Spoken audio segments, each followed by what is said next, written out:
and do something that you're passionate about. The one thing, I mean, I've been in the banking business for 35 years, and I have never been more excited, more in love, more energy for what I'm doing than I am right now. Because for me, this isn't work, this is a passion. Versus doing something that you're not so sure about, but you think, I think we can make some money if we get lucky. Don't think like that.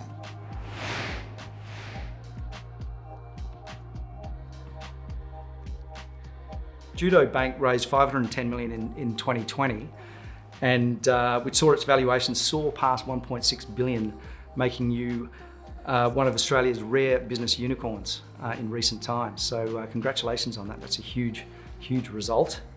And I understand you're heading for IPO. Well, we're planning to look at the IPO market because we raised some additional equity in June, just a few weeks ago, which valued the company at $1.9 billion. And as we're banking is a capital intensive business, and as we kind of look over the next 18 months and our growth plans, we're going to need more capital, and the view is that we should consider the public equity market. No final decision made, but that's certainly how we're thinking. Right. Can you tell us what Judo is? Who does it serve? Well, Judo is a specialist SME, small to mid-sized business bank. We describe ourselves as a challenger bank, not a fintech or a neobank, but a challenger bank. And we define a challenger bank as a bank that comes into the market to challenge the status quo by a mix of traditional banking values, like the centrality of relationship, the centrality of human contact, but built on a modern technology platform. So it's a high-touch, high-tech model, and we came about because we felt that the SME economy, and by the way, we're describing SMEs as businesses with a turnover of up to $100 million, so from the very small business up to a substantial business. We felt that they were largely being underserved by the large banks. The banking system had largely taken these small to mid-sized businesses for granted, and there weren't many options for businesses that were dissatisfied with their existing relationship. I mean, the reality is that when you look at the four major banks which dominate the banking system here in Australia, with 85% market share, they have different brand names, but beneath those brand names are entities that are very similar in nature. Yeah, this has been my experience as well. We are an SME, and we're also looking for finance from time to time. And having read your book and understood the essentially what reads as a manifesto about what the Australian banking system needs to rebalance lending to SMEs, it really resonated with me in my experience. I think it would be really useful to everybody's going to want to understand, how do you create a unicorn from a PowerPoint slide in 4 years' time? And maybe if we could go back to that creator story, so that moment in time when you and David Hornery decided that you were going to embark on this challenge. Take us back there. What happened? Well, David and I used to catch up at a bar on a Friday night. We worked together for a number of years. And on a Friday night, we said, let's catch up and have a download on the week before we headed off for the weekend. And we found ourselves increasingly talking about how frustrating it was in trying to provide the kind of banking services that small to mid-sized businesses need and deserve. Frustrating because the systems that work inside these large banks made it very difficult for people. And incidentally, I was the senior executive running the biggest business bank in the country at that time. But it was difficult to try and get the organization to do what the SME economy wanted it to do. And there's a whole range of complex reasons for that, and people who have operated inside big businesses will understand them. But we felt that we were spending a lot of time reflecting on what was not working well rather than celebrating what was working well. And we took the view that there had to be a better way. Now, both of us were quite advanced in our careers. We were both 30-odd years in the industry and had done well. We were both successful in our careers. But we felt that given our passion for small to mid-sized businesses, And our passion for banking, despite the criticisms that many people have of the banking system, we were deeply passionate about the purpose and importance of a banking system to an economy, but particularly to small to mid-sized businesses, that we started talking about, well, why don't we build a bank? Now, at that time, this was in late 2015, early 2016, at that time, there hadn't really been a new bank in Australia, a newly licensed bank, for about 50 years. So this was not a path that was well trodden. But we felt that given what we'd seen happen in the UK, because there had been an emergence of challenger banks there in 2007, 2008, post the GFC, that there was an opportunity to study how these banks emerged and then see if we could develop the same blueprint, or an Australian blueprint, to launch an SME bank here. Now, we started talking, probably talked about it for 6 to 7 months. And then in early 2016, we started getting serious about, taking it from a concept on a PowerPoint into what would the business look like. So what happens when you get serious? Who do you invite into that process, and how do you kick it into gear? Well, you talk to people that you trust and know, and people who understand these things, both onshore and offshore. You learn the lessons from what, when we went to the UK, we went to the UK 3 or 4 times in late 15, early 16 to talk to some of these new challenger banks and investors in those challenger banks. We said, what did you learn? What if you were doing it again, what would you avoid doing, and what insights could you give us? So we just soaked all of the information up. But we also then thought about the vision for the bank, because it's very important when you build any new business to start with the end in mind, to use the kind of Stephen Covey advice. Start with the end in mind. What does this business look like in 5 and 10 years' time? And make sure that the vision that you have for the business is one that's exciting, that is relevant to the economy, that you're actually building a business that's going to provide something that the economy doesn't have today, that it's anchored in purpose. Really, really important. Now, I think this is a really important thing to drill in on. It seems that the idea of purpose and actually having an organisation that is committed to its social contract and committed to the idea of actually enabling small to medium enterprise to realise their potential through access to the right amount of capital to deliver that is an incredibly valid purpose. How do you connect that with your team? How do you actually unlock that, and how do you make sure that shapes behaviour within your team? Well, you touched on it when you talked about social license. I mean, banks are really unique institutions, and any economy. If you think about when you're issued a banking license, you're placed in a highly privileged position. The first thing that happens is that you can access people's deposits, and the government or the taxpayer guarantees those deposits up to $250,000 per deposit. So you have ability to access a lot of cash with a government guarantee behind it. The second thing is that, particularly if you're a large bank, if you get into difficulty, history shows that the taxpayer comes in and rescues you. And in Australia, the third thing is, if you're a large bank, you're protected from takeover. So this is quite unique in any industry, and it therefore makes the whole emphasis or concept of social license really important. Banks are privileged institutions, and they should conduct themselves respecting that privilege. Now, the reality is that the banking industry lost sight of social license and saw itself as profit maximizing actors. It said, look, we're like any other private company, and our goal is to maximize profits.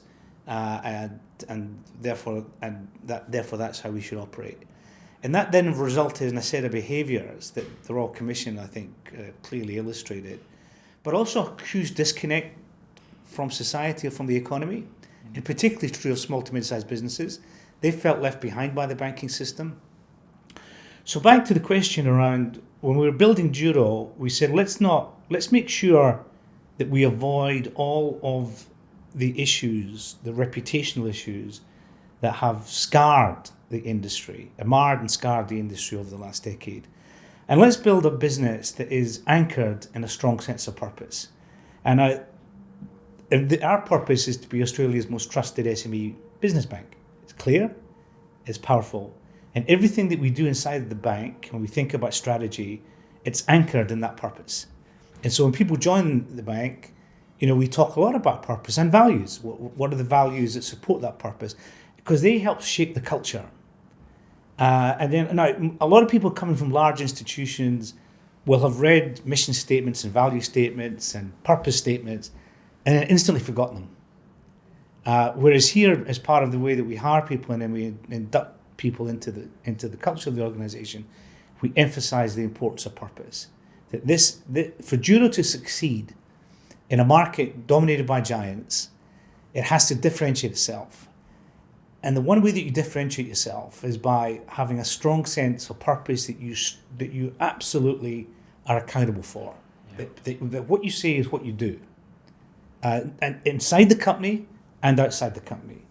And the number of times that we have discussions inside the company about strategic options, I would say, hey, hold on a second. How does that relate to our purpose? And that quite often finishes the conversation. Judo harnesses a lot of the traditional values of relationship banking, but is also focused on being an innovator and being technology enabled. How do you actually bring those two together in Judo? Well, that's a wonderful question, because we, again, going back to the purpose that Judo serves in the economy, we felt that SMEs had really been poorly served. I mean, that was not just a view that we held. I think that's a statement of fact. If you look at any survey, and there are numerous surveys, dissatisfaction that SMEs had with the banking system is legend. So we felt that if we were going to be successful, relevant and successful on a sustainable basis, we needed to have an organisation that was connected with our customers, defined by that sense of purpose. And we felt also that, to use economic jargon, that one of the big problems that SMEs face in dealing with banks is they are what economists call, it's a sector that is information inefficient. And if you look at the consumer sector, that you can get lots of information on people like you and I. If you look at large corporates, there's lots of information you can get. But the SME economy generally is incomplete information. And the way that the banks deal with that incomplete information is saying, well, okay, we'll lend to you if you can offer us up some property. So we'll lend you 75% of your value of the property. And that avoids all of the complexity of trying to work out whether you're a good customer or not. But that then meant that there had been a market failure, again, to use some jargon, that this banking system wasn't really meeting the needs of the SME economy. And that banking failure is in the order of $100 billion. So we felt that we're building an organization that we were going to drive into that big gap. But to do that, we needed to have, because of this information inefficiency idea, we needed to have bankers who were capable of exercising judgment, were passionate about small to mid-sized businesses, deeply skilled in the craft of banking, but they were enabled by modern technology, so that they were able to spend 80% of their time thinking about and working with customers and not getting dragged into the complexity and bureaucracy of antiquated legacy systems, antiquated legacy infrastructure assets, legacy technology, legacy policies and procedures. So the key for us was a modern, cutting-edge technology-enabled business model, but with a strong human face, where bankers would actually jump in their car and go visit the customer with their colleagues from risk management. And we could do that efficiently because the operating platform was absent all of the legacy that just described. Right. So that's the model. I mean, you might say, well, there's no silver bullets or rocket science about that, which is true, but actually doing this well is something you've got to constantly be working at. Yeah, it's an interesting tension as well, the sort of algorithm-based business model of banking, where you either are or aren't an attractive client, and you don't necessarily have the discretion of the relationship banker to determine what are the nuances around this circumstance of this individual, and how that industrialization has cut out a lot of customers. But then on the other hand, we also have the emergence of these technologies that enable better decision making. Yeah. So we often look at this in terms of becoming a pilot of the technology, like a pilot of AI rather than being replaced by AI. Yeah. And how can you actually harness those insights to make better decisions while still enhancing that customer experience and outcome? Yeah, brilliant. Your focus on customer must come with a very deliberate focus on customer journey and touch points and experience, as well as what's happening on the inside, on the employee side. Do you have a function in your organisation that focuses on that? Or how do you develop that capability to sort of design those experiences internally and externally for your customers? Well, I mean, this is a journey rather than a destination, because you're constantly working at that, and the role that technology plays is critical. I mean, whilst we're always going to be a human facing organisation, I liken our business model to, if you were thinking about an airplane flight from Melbourne to Los Angeles, which is call it 12 hours, the human expertise is in the first hour of getting the plane off the ground up to altitude, and then the last hour in safely landing in LA. The 10 hours in between, technology should do that for you, And so that's how we think about the application of technology and human judgment. We don't see technology ever replacing human judgment, but we see technology making human judgment much more efficient. We also see technology being able to provide insights for our customers, because we'll have lots of data, and there's lots of data on the market, let's say, in what best in market performance of a hotel might be, or a gym, or any business model, and providing these insights to our customers and saying, look, this is what we see as the best in market in your business. Now, this is what you look like, and here are the opportunities to improve your performance. So really adding value back through data analytics, and giving customers the option of when they want to be technology engaged with you, in other words, online banking, and when they want to pick up the phone and speak to a banker. Most businesses, every 2 or 3 years, will have something they want to talk to somebody about. It could be buying something, it could be selling something, it could be investing in something. And they want to speak to somebody who they can just brainstorm, and somebody who's going to exercise judgment, not formulas. And he's going to say, well, yes, I think you could do this, we could help you with that, but you should also think about this. Now, these discussions don't occur every day, and sometimes, as I say, it can be every 2 or 3 years. But businesses do need a banker to speak to. The reality, unfortunately, is that those bankers have been taken away from the customer engagements, and a lot of small to mid-sized businesses have been given a call center number. If you need any help, here's the number. And the person you speak to is going to be some random individual who has no feeling for you, no emotional connection for you. And we're swimming against a tide that we say, sure, it might be a bit more expensive to have bankers out speaking to customers if you think like an accountant, but the problem is with too many businesses is that they focus on what can be counted and they lose sight of what really counts. And we focus on what counts, because if you do that really well, what is counted, such as your expenses and your revenues, and they look after themselves. So it's a different paradigm. And by using technology the way I described it, you can scale the business. So we've got 300 odd staff today. We've got aspirations to have that at double the number of people in 18 months' time. And we want to be a significantly bigger bank than we are in 3 years' time. Technology is going to be the key to that. That's where I wanted to go next. You mentioned before this is a journey, and you're looking at the potential IPO shortly. You've gone through enormous growth to get to where you are, from a blank sheet to 300 people in 4 years. Yeah. And you've got this potential hockey stick in front of you in the growth ahead. Yeah. And in doing that, traditional banking is notoriously known for the history of more command and control style structures, and breaking down the challenge of breaking down silos that come as a consequence of those structures. And a bunch of these banks have now moved to modern ways of working, looking at collaboration through sort of more agile approaches, and a lot of them have gone completely to the view that they see themselves as a technology company rather than perhaps a bank. Yeah. And I know you've said a lot about that in your book, Breaking the Banks. We won't get into that per se, but I'm interested in your outlook. You're growing a bank. You are on a mercurial rise. You're at this stage of the journey. But as you look at modern ways of working and some of this thinking out in the market about how structure works inside the bank that you're building, what do you think about? How do you approach that? Well, we're certainly not a technology company. We're a bank, unashamedly so. An SME-focused bank. We'll always be a specialist bank. But as we've talked about earlier, technology is going to be critical to the way that enables a great service. We're a cloud-based bank, which means that we can go into the question of agility, that we can stay current with technology evolution.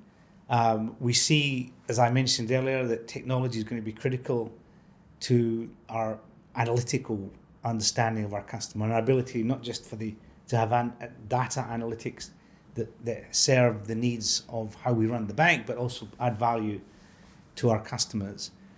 We've got to have people, that we hire most of our staff, and actually this is one of the big challenges. So we're a new company with a very unique, I think, approach to the way that we think about banking SMEs. But we're hiring people largely from major institutions who are steeped in the culture of those institutions. And so when you bring people into the organization, almost detoxing them from the 10, 15, 20 years that they'd spent at one of the major banks and saying, look, you've learnt a lot there, and we've hired you because of your passion and expertise, but you have to learn the Judo way of doing things. What it is we stand for, the purpose that we have, the way we think about our customers, the way that we think about long term. Now, one of the problems that has plagued the industry has been the high turnover of staff. I mean, I have a personal example of this. I won't mention the bank, but my private banker emailed me last week to advise me that she has been promoted and she's heading off to another job inside the organization, which is fantastic for her. But she was the fourth private banker I had in 2 years. And I'm about to get a new one, whose name she couldn't tell me at the time. Now, you can't build relationships when there's such a high turnover of people. You need people to say, I'm passionate about relationships. I'm passionate about growing our business and our customers' business. And I'm passionate about investing my career in doing that. Now, that's part of the culture here. Yeah. Rather than saying, I'm going to join this company and in 6 months' time I want to start climbing some hierarchy, we want to keep this organization flat. We want to have 70% of the people that work inside this business touching the customer. Now that compares to less than 20% of the people that work inside larger banks that actually touch the customer. So these are going to be important quantitative and qualitative measures that we focus in on as the business is evolving, and making sure, really important, that we're not sleepwalking, because this is the biggest nightmare that I have, is waking up in 2 years' time, looking in the mirror and thinking, oh my God, Judo is a mini-me of the big banks. We've sleepwalked into that, right?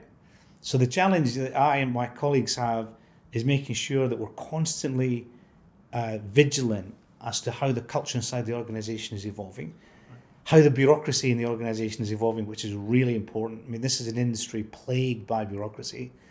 As a bank, you have to have some bureaucracy, but I liken it to cholesterol in the body. There's good cholesterol and there's bad cholesterol.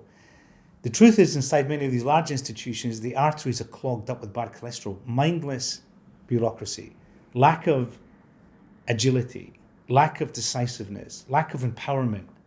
The system controls the relationship with the customer rather than the individuals that are part of the system. We want to make sure that doesn't happen inside this company. Really important. We talk about the brand experience or the experience execution loop, which is what goes on inside the organisation must be consistent with the promise outside the organisation. And it's really important to get the symmetry of that experience happening. If as a potential customer of Judo Bank and my colleagues, other CEOs in the sort of sub 100 million revenue space, if I'm to think in my mind's eye about judo as my potential banker, what is the unique thing or the value proposition that really lands for us? Like, what should we be thinking about when we think of your bank? Well, you'll be speaking to a banker who is passionate about this business. It's all we do, SME banking. You'll be speaking to an organization or to the banker who will say that the organization differentiates itself on its speed of decision making. So that we say that if we can't do something with a customer because it doesn't fit our risk appetite, we will tell the customer really, really quickly. We won't string them along.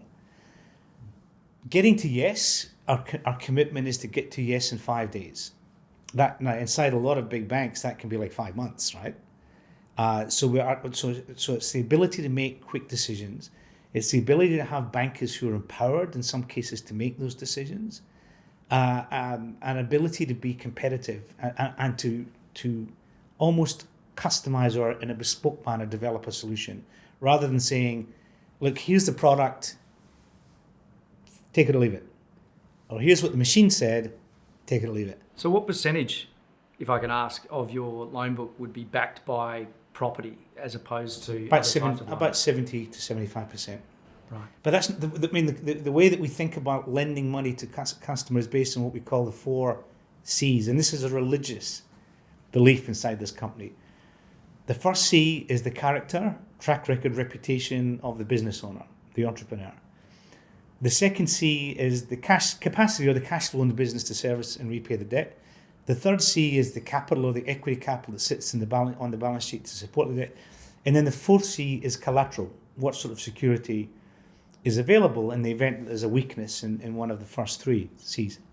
Now, you might say, well, there's nothing particularly magic about that approach, but the reality is that is unique in the industry, because what the banking industry does, it goes straight to the 4th C and says, how much collateral or security have you got? And I'll lend you up against a certain limit. Now, my philosophy, or our philosophy, is that if your character is questionable based on your track record and reputation, then it doesn't matter how much collateral you've got. You simply won't lend money to people that you can't trust. That's a really important principle. And so we train our bankers in the 4 C's of credit. And when we talk about businesses inside the company, that's the hierarchy. We'll get to collateral when we get there, but we first of all want to know, who are these people? What have they done? What is their track record? Do they know what they're doing? And then let's talk about the balance sheet. And then let's talk about a P&L rather, and then let's talk about the balance sheet. And then let's look at security. Okay, I want to talk about 2 potential disruptors. And one is foreshadowed, I think, in some respects in your book. It seems that the entire banking system is banking on asset inflation over the years ahead, whereby we have essentially a property-backed finance market, mm-hmm. and that with an enormous amount of stimulus coming into the economy, the printing of money, it's probably fair to assume, if you're in one of the big 4, that that's going to continue for a period. And we're seeing that right now down on, in the property prices around Australia. Mm-hmm. However, most of us would believe that can't go on forever, mm-hmm. and that something will eventually need to change to rebalance the economics, mm-hmm. of that situation. Are you concerned about that situation, and how does Judo view that mm-hmm. Type of systemic or market risk? Well, this is a big question. I mean, the short answer is yes, concerned about it, because the level of debt in the household sector, which is largely in residential mortgage lending, is one of the highest in the world. I mean, the household debt level in Australia is around about $1.8 trillion. Now that compares to about $400 billion into SMEs, right? So that's a huge imbalance. And by the way, if you go back 20 years ago, it was largely $1 for business, half of which went to SMEs, and $1 for household. And that today is now $1 for household, and it's 30 cents for business. So it's been a huge shift, structural shift in the industry that dates back to Basel II. Now, whilst higher house prices makes house owners, including most people, but not everybody, feel good about their wealth, it also disguises the fact that higher valuations will result in higher levels of debt. And the idea that we're going to be the only major economy in the world to never have a housing correction is a pretty big risk to take.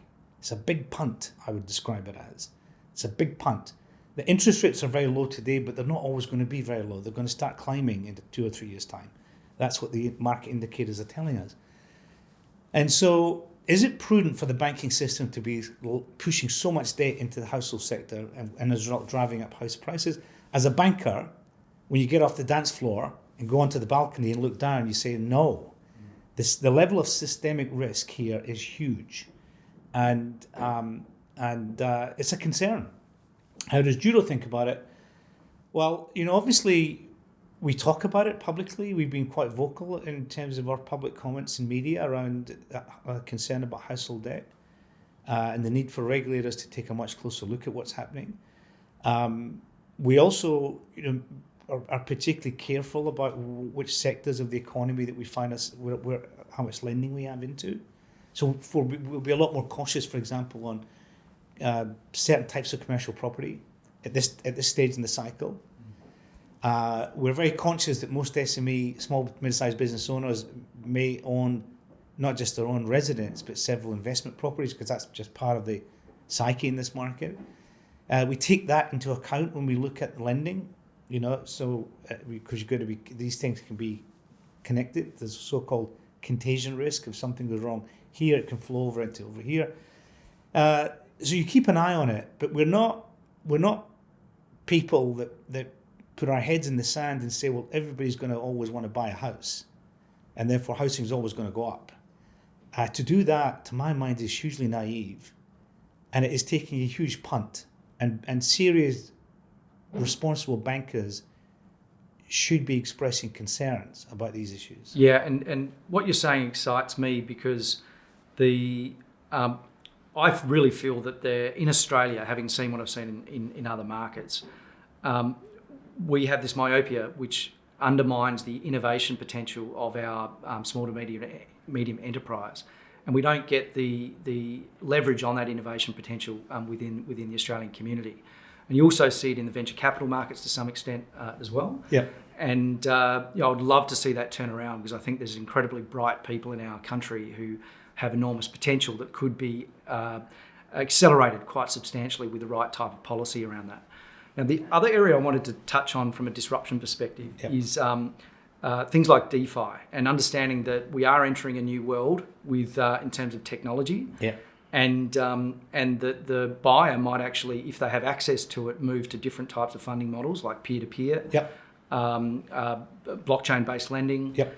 And these propositions aren't exactly clear to everybody just yet, but they might land in our pockets or on our laps very quickly, and we may need to respond to that. Do you have any opinions on your views of the development of distributed finance and the development of technology in that area? Yeah, well, I personally believe it's a good thing.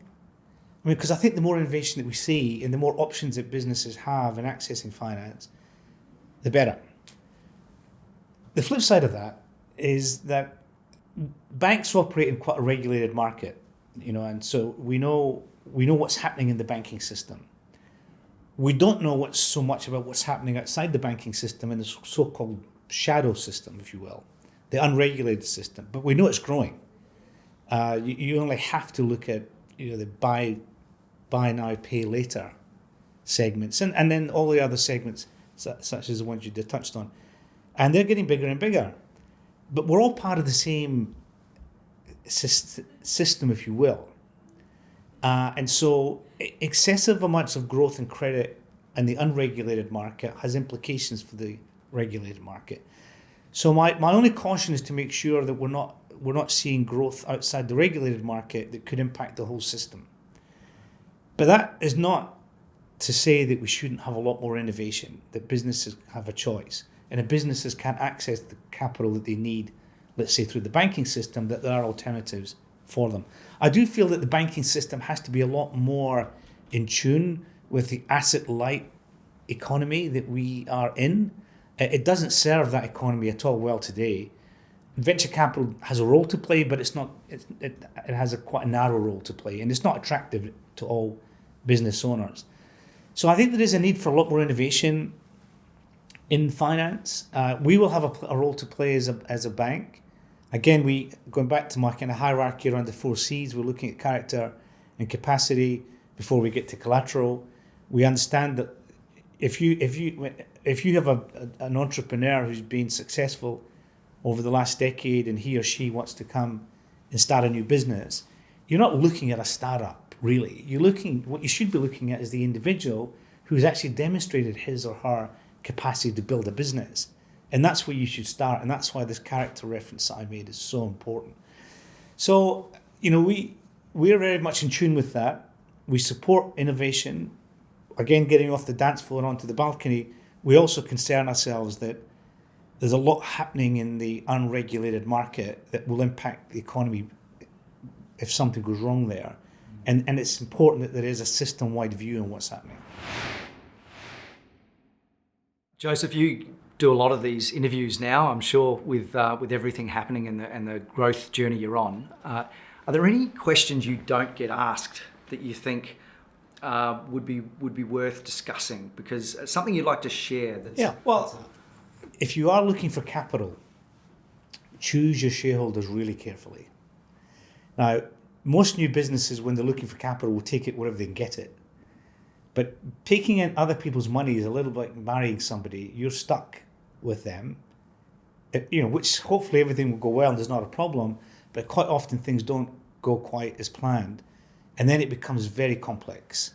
So choose your shareholders really carefully. I mean, we met close to 90 potential investors before we finally took on board the first 5 investors in the company.